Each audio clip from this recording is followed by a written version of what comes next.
Olá, estamos de volta com a série do nosso estudo bíblico no nosso canal da IBR Fiel TV. E essa série será o tema a maturidade cristã. Estaremos tendo vários momentos, né, com outros irmãos que também estarão aqui falando sobre esse tema, a maturidade cristã. E nós vamos ver que nessa série de estudo, nós não estamos só falando da idade cronológica. E eu tive a curiosidade de estar pesquisando no dicionário, e aí vi o termo maturidade. O que quer dizer? Estado ou condição de adulto, período entre a juventude e a velhice. É claro que criança, um infanto, não vai ter uma maturidade nem na sua vida prática, né, cotidiana, porque criança precisa receber conhecimento, precisa receber experiência. E na vida cristã também há bebês, né, com o seu conhecimento cristão bem ainda precisando solidificar no seu conhecimento e como também na sua vivência. E nós temos hoje esse tema para expandir mais o nosso conhecimento acerca daquilo que nós já temos vivido, sabido sobre Jesus. Como está a tua experiência, a tua maturidade cristã, na exposição do que a palavra nos diz, dos ensinamentos que temos recebido na nossa caminhada cristã. É bom também avaliarmos a nossa maturidade. E aqui nessa maturidade cristã não leva em conta só o tempo de evangélico.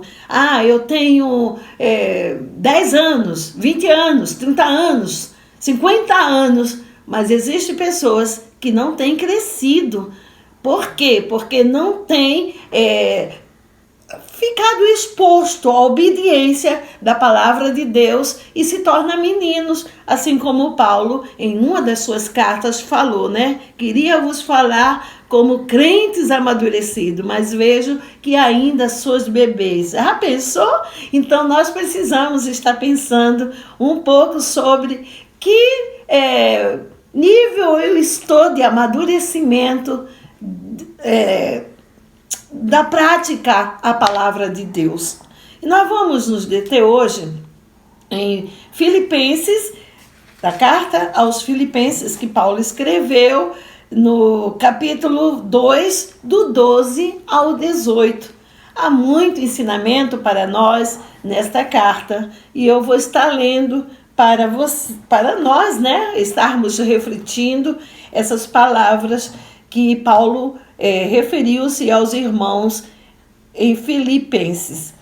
De sorte que, meus amados, assim como sempre obedeceste, não só na minha presença, mas muito mais agora na minha ausência, assim também desenvolvei ou operai a vossa salvação com temor e tremor. Porque Deus é o que opera em vós, tanto querer como efetuar, segundo a sua boa vontade. Fazei todas as coisas sem murmurações e nem contendas, para que sejais irrepreensíveis e sinceros, filho de Deus, inculpável, no meio de uma geração corrompida e perversa, entre a qual resplandeceis como astro no mundo, retendo a palavra da vida, para que no dia de Cristo possa gloriar-me de não ter corrido nem trabalhado em vão. E ainda que seja oferecido por libação sobre o sacrifício e serviço da vossa fé, folgo e me regozijo com todos vós. E vós também regozijai-vos e alegrai-vos comigo por isto mesmo. Essa é a expressão de Paulo aos irmãos em Filipenses. E olha que maravilha, ele estava alegre, porque ele via o resultado do seu trabalho. Paulo, um grande apóstolo, né? Eleito por Cristo como apóstolo para levar a mensagem a muitos gentios. Ele é o apóstolo dos gentios.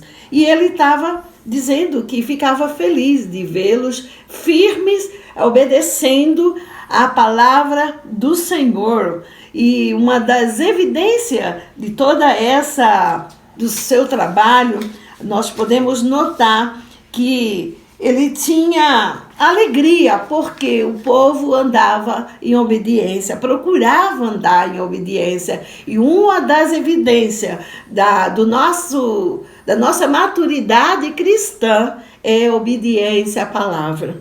Nós precisamos obedecer o que a palavra nos indica, o que é requerido daqueles que se tornou nova criatura, daqueles que estão se submetendo ao que a palavra diz. A obediência à vontade do Senhor, ele cita isso nos versículos 12 e 13, que diz assim: de sorte que, meus amados, assim como sempre obedeceste, não só na minha presença, mas muito mais agora na minha ausência, assim também desenvolvei ou operai a vossa salvação em temor e tremor.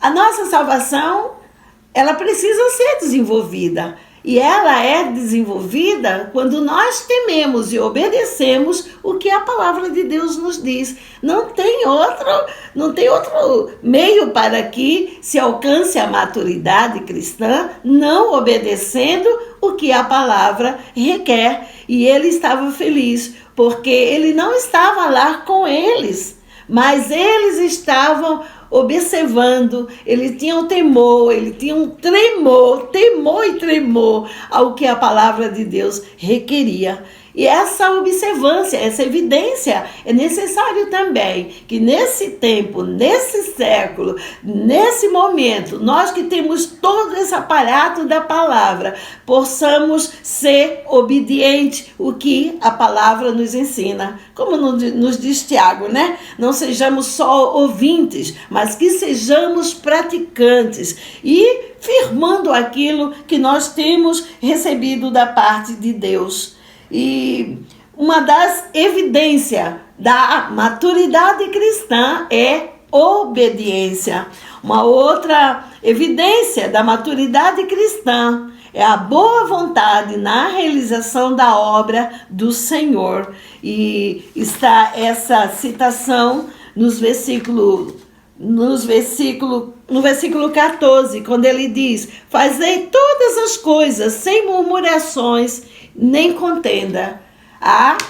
E a gente percebe no meio do povo cristão, né, trazendo muitas vezes mostrando muitas vezes a falta de maturidade cristã.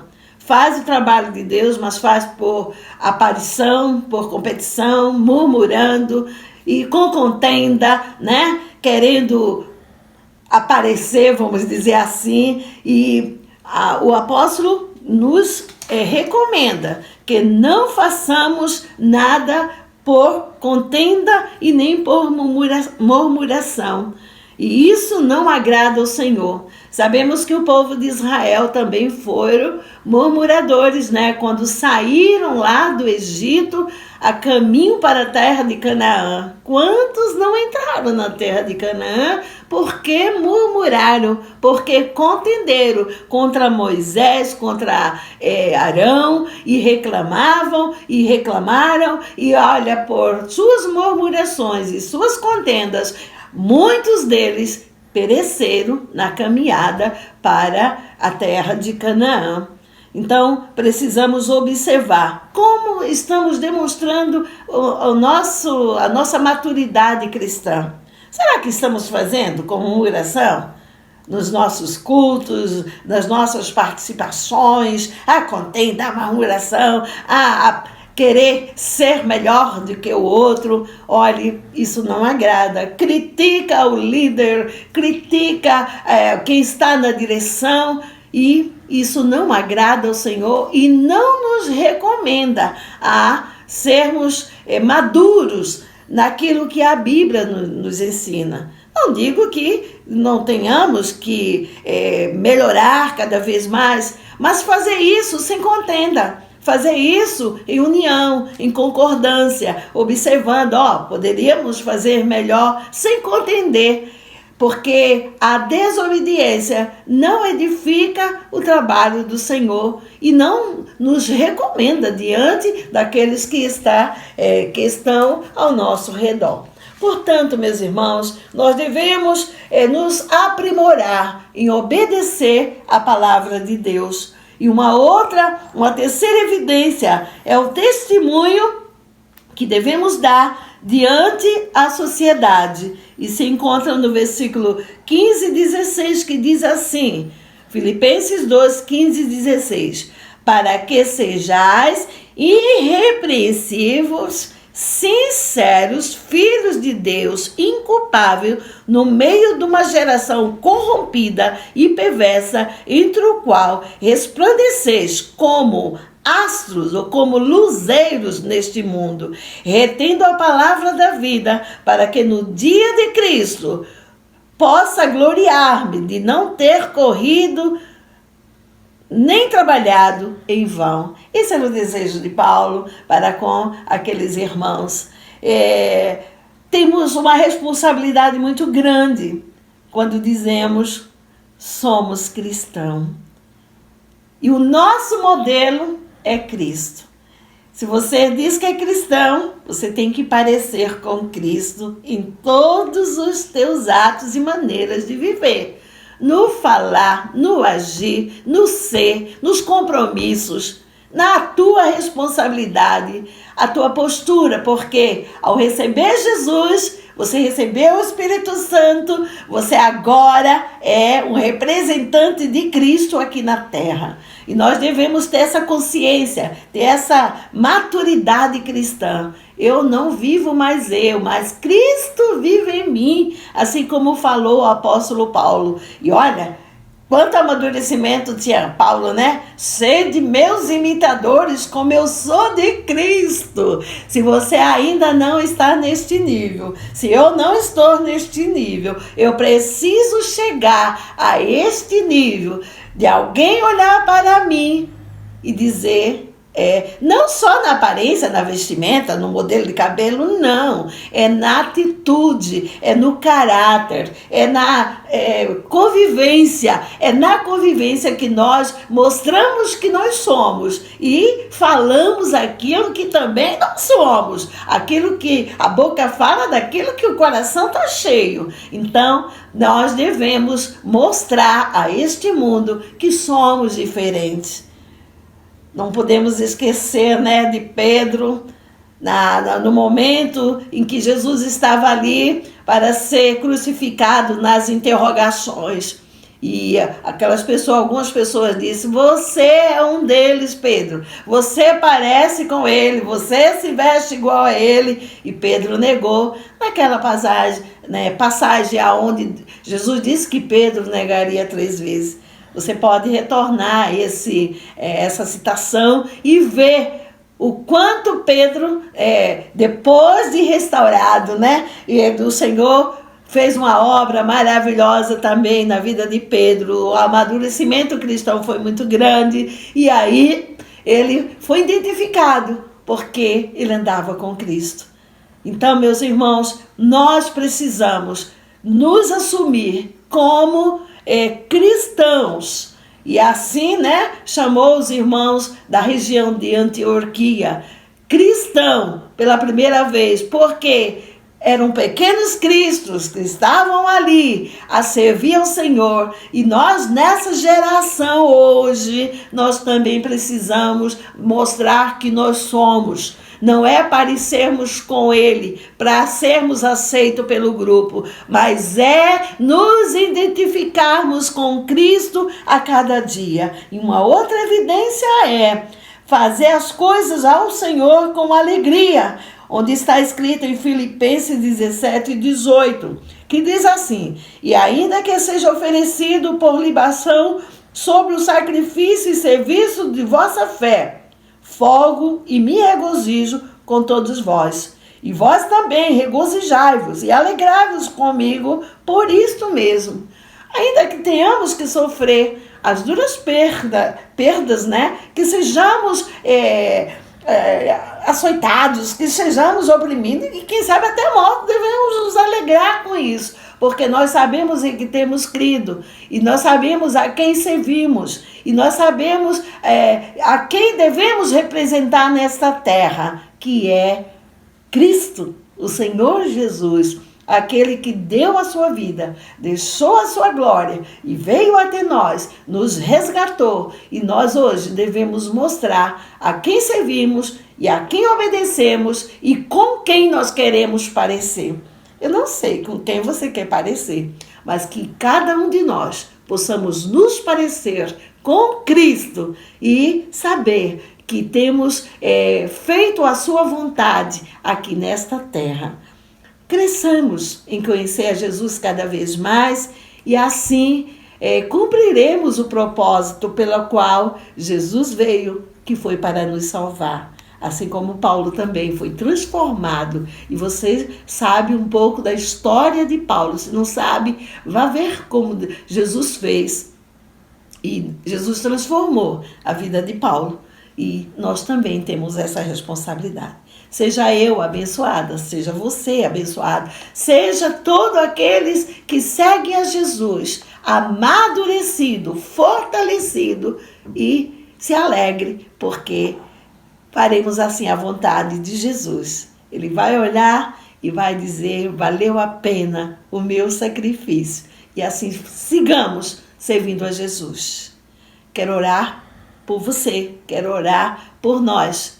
Pai, nós te agradecemos porque o Senhor nos alcançou. Agora, Senhor, nós precisamos desenvolver essa salvação enquanto aqui estamos na terra e pedimos ao Senhor que a cada dia possamos nos esmerar em conhecer-te e viver-te, Pai, e assim fazer a tua vontade. Ajude-me, ajude os nossos irmãos, até aqueles que ainda irão se converter, que sejamos verdadeiras testemunha tua aqui nessa terra. É a nossa oração no nome de Jesus. Amém. Seja abençoado você, sua casa, sua família, em servir e seguir a Jesus. Amém.